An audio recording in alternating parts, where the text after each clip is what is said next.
අවලෝකිතේශ්වර බෝසතුන් මහා ප්‍රඥාවෙන් යුක්ත වූද, කරුණාවේ බැල්ම ඇත්තා වූද, සත්‍ය වූ බැල්ම ඇත්තා වූද, සිත් කළු මුහුණක් සහ පිරිසිදු ඇස් ඇති ඔහු දෙස අපි ගෞරවයෙන් නිතරම බලා සිටින්නෙමු.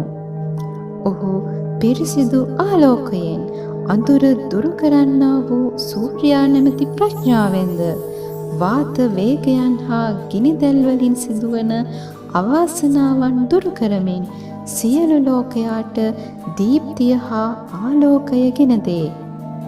මෛත්‍රී ගුණයෙන් බැබලෙන යහපත් ගුණාංගයන්ගෙන් යුතු සීලයෙන් යුක්ත ඔහු විදුලි සැරයක් මෙනි. කරුණාවෙන් පිරුණු සිත මහා බලාකුලක් මෙනි. ඔහු අමා බිඳුමෙන් ධර්මවැසි වසවන්නේය.